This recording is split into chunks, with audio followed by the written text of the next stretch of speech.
welcome back. I'm going to pump up the volume on my Devastator sharpshooter skill here with my Fenrir and show you guys at a starting level 6 how it fares. It seems like a fun build. It's going to be a little bit different from the Ember build I used to have. But I mean, again, at a level 6, I'm not expecting much at the first 2 clips. By the end of this this video, I'll have the Devastator up to level 9. It is close to Christmas, so I'm hoping that this weekend will be an overdrive event so I can actually upgrade this Devastator to MK2 and have him kind of done and taken care of. But, you know, I like the build because the Fenrir build is definitely a brawler's build. Situations like this, though, where you're getting fired from afar, that you find it kind of annoying. Like, you can't really do anything with this. I mean, I guess if I had a Scourge Calamity build, that'd be the only build you can really do something with. But at level 6, you know, it packs okay punch up close. I think it fares okay, and I've got the atomizers on there too, which I feel like give me a little bit of distance. And, you know, when I have to brawl like here, I can just, you know, basically pummel them with pellets everywhere. I do know the atomizers will probably get nerfed, and their accuracy or cooldown will get changed drastically, so it'll make them a more reliable brawler build rather than a distance that I can get here. In this clip, I think I'm at a level 7 or 8. I think it's definitely leveled up a little, so the Devastator hits a little better. And that's why I like the Atomizer. You can kind of just clip away a little, you know, bots here and there. I worry about it. I'm going to try to get this beacon here just to be difficult, even though this Atomizer is clipping or catching on the building. Maybe I'll take this Hawk out too and just use some health up. Unfortunately, I'm only at 250 right now, so wait for him to land. I'm glad they you know, the landing time is short. He's stuck up there and he is done. Let's see if we can get this guy too. I just got blasted by an Arthur. Arthurs definitely take a little bit more time, and I could take an Arthur out probably with a full health bar, but at this point it was pretty much death by Arthur. But I've got my Squall shotguns to come in and batter him away. His shield is completely broken now. The Squalls just do a ton of damage up close and personal, so highly recommend a shotgun build for the Titans for sure. This game is kind of locked away actually at this point. I guess this Aojun's gonna try to take me apart, but with the Squalls, I'm gonna just see if I can heal anybody else and make sure I can get.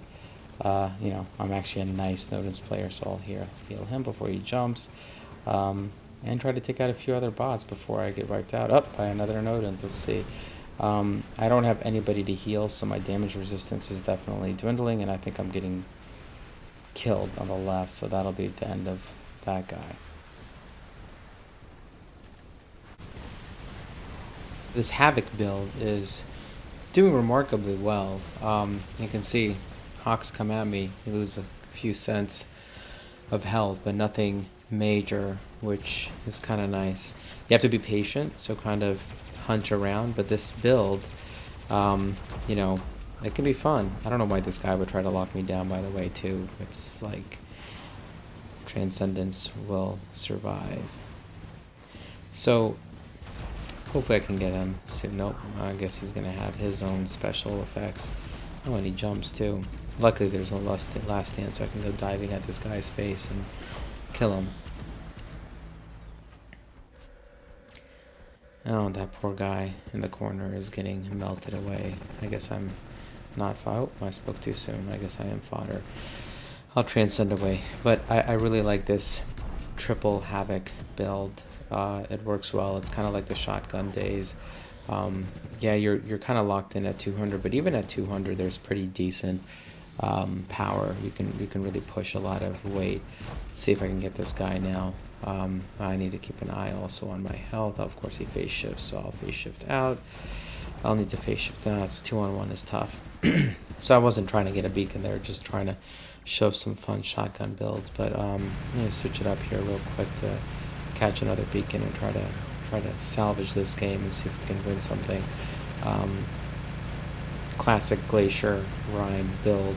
Tons of people use it. Because I have him, stuck with a bee sting that's firing rockets at the same time. I don't have any. So whenever I phase shift, I assume I'm gonna regain health, and I keep on forgetting that I have no phase shift recovery chip on this guy. So I have to just kind of sit here. So it's tough to play this guy with no health at all, recovering and phase shifting, but that's kind of how bots were played before. So you get spoiled in this process and this new era of chips and heals and this and that, and money making gimmicks for picks. So I'm gonna hang out here a little bit until I get zapped to death. Maybe I'll just shift again.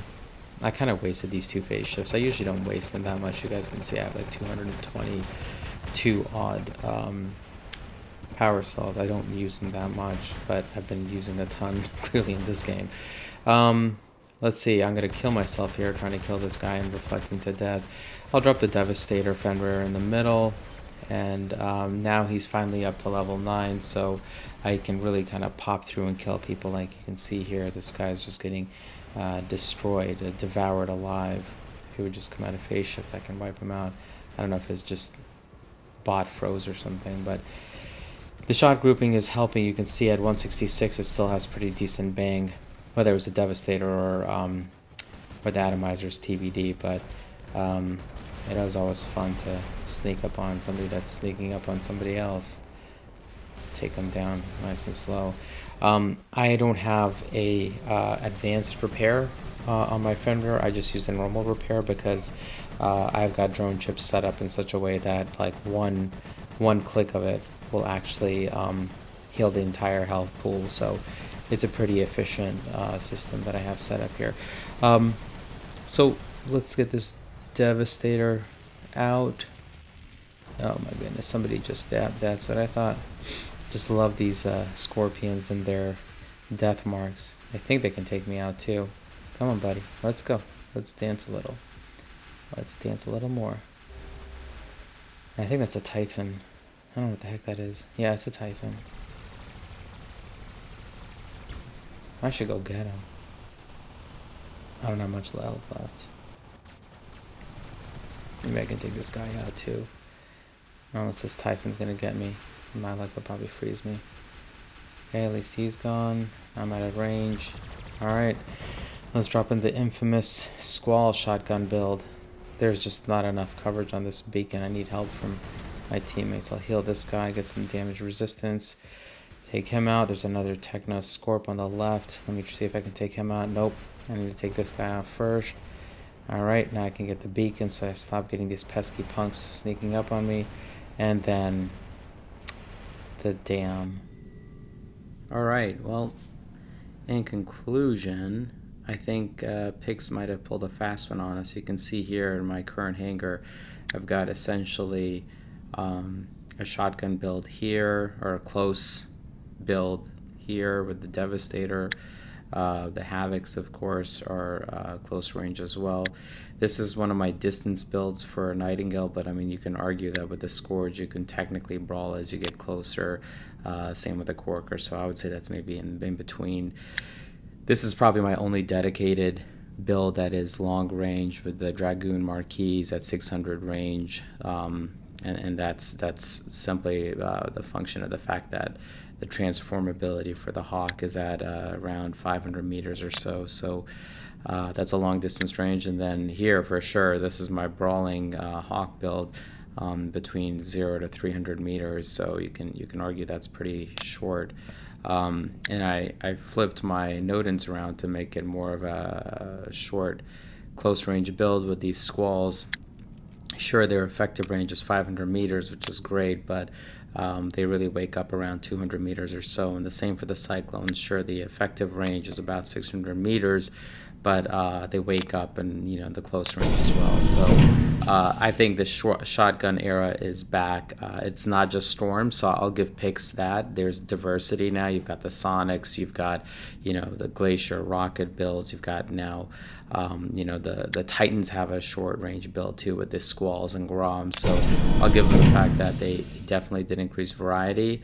And yeah, of course, the EMGs too, of course, have some diversity to them. But to be quite honest, I don't see the diversity in distance anymore, unless arguably you could say that you can let's say go here to this guy, but I don't know how many of you have seen any solid Jaegers on the field with Tempest. You can get a sense from me that at level 4, and I haven't even upgraded this pilot at all, it's not being used that often. So I would say it is back to brawling era, and there are shotguns everywhere, and I don't see it changing with the addition of our friend here. Take a look at him right now.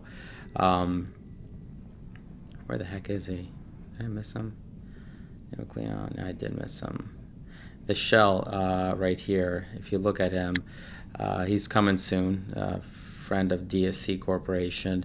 With a 7-second cooldown and a radius of 100 meters, you're going in and blowing people up. So I'll probably outfit it with 1 Devastator and 2 Scatters, which is why I'm upgrading the Devastator on the friend rear now, and the 2 Scatters for the Blitz that I can use on this. That's a short range build. That's brawling status. So, and this guy's going to be crazy with a bunch of fortifiers too. So, with that bot on the horizon, with the Typhon, which is sort of, I guess, a mid-range distance build, you've got essentially a brawling status. But luckily, there's not that many people out there with the Typhon, or really with the shell. Actually, now that I think about it, looking at this Mercury, that could be also another cool build. It's got the same weapon layout as a shell, so it's 1 heavy and 2 lights. You could build a Mercury with a Devastator and two Scatters. That could be pretty nasty. But I think we're back to our usual brawling status. This is not a distance game by any means or standards.